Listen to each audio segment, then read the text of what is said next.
Bienvenue à Marrakech, la capitale touristique du Maroc. La ville rouge, comme elle est surnommée, a connu une baisse importante du nombre de visiteurs. En cause, eh bien, la pandémie de coronavirus. Le tourisme représente 7% de l'activité économique marocaine et emploie plus d'1 demi-million de personnes. En 2019, 13 millions de visiteurs ont foulé le sol du royaume chérifien et Marrakech a été élue la destination touristique la plus populaire d'Afrique par Traveler's Choice. Mais la pandémie a touché de plein fouet le secteur. Bonjour Younes, tu vas bien? Oui, ça va bien. Maintenant, il y a la crise. Le plus difficile, c'est de gagner de l'argent. À cause de l'impact du coronavirus, il n'y a pas de touristes comme avant. Mais j'espère que ça va mieux. Maintenant, on dépense moins et on gagne moins. Avant, c'était bien. On sort le matin et jusqu'à midi, on gagne quand même quelques 20 €, 25 €, ça dépend du jour. Alors que les touristes reviennent peu à peu, selon certains officiels, le taux de fréquentation pré-pandémie ne se rétablira pas avant 2030. Et le secteur a perdu plus de 7 milliards de dollars en 2020. Mais l'industrie touristique marocaine se montre résiliente.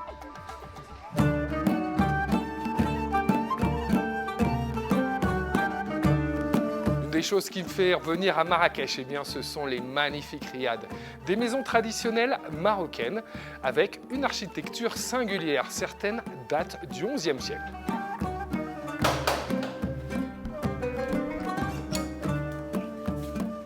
Salam alaikum. Alaikum salam, bonjour. Bonjour. Ça va? Ça va? Vous allez bien?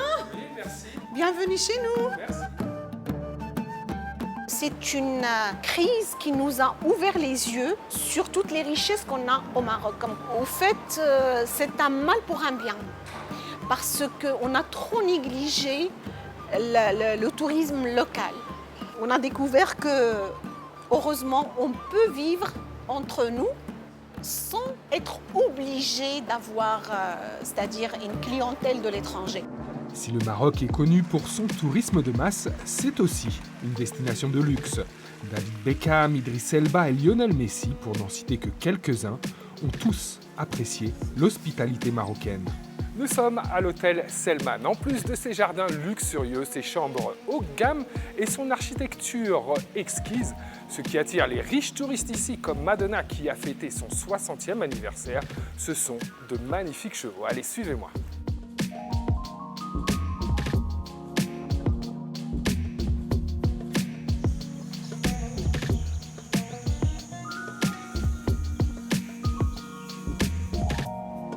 On ne regarde pas ce qu'on a perdu, on regarde comment on va pouvoir renaître de nos cendres et pouvoir un peu continuer à survivre. Parce que là, c'est une question de survie pour le secteur, surtout là qu'on est après 18 mois. On essaie de créer de nouvelles expériences pour nos hôtes. Voilà, aujourd'hui, ils ont le choix. Ils savent où aller aujourd'hui, ils peuvent réserver sans annulation. Donc les clients ont compris qu'ils avaient le choix. Et pour nous aussi, c'est bien parce que ça nous a remis en question. Donc on a élevé notre qualité, les standards de service, créé de nouvelles expériences émotionnelles aussi. Donc voilà, donc on essaie un peu d'aller de l'avant et d'oublier ce qui s'est passé dans le passé, de regarder juste en face. Si certains hôtels de luxe ont réussi à survivre, ils ont fait beaucoup de sacrifices en attendant des jours meilleurs.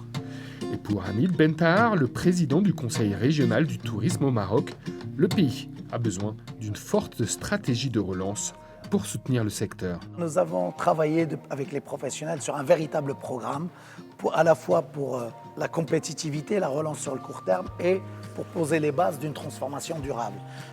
Dans la transformation, les tendances que nous avons observées, qui sont des tendances qui se sont accélérées pendant cette crise Covid. La première, la notion de santé est un élément qui va durer. Ensuite, il y a tout le développement de ce qu'on appelle les expériences locales et le développement du marché local, parce que cette crise nous a enseigné également que la relance va être d'abord locale, ensuite régionale et internationale. Et donc les destinations qui ont un marché local le plus fort résistent mieux dans les périodes de crise que celles qui ne l'ont pas. Et donc au Maroc, nous avons également là aussi un plan pour continuer à développer le tourisme interne, le tourisme national, pour faire une industrie plus résiliente. Alors que les opérateurs économiques s'adaptent aux nouvelles mesures liées à la Covid-19, la ville rouge reprend peu à peu des couleurs.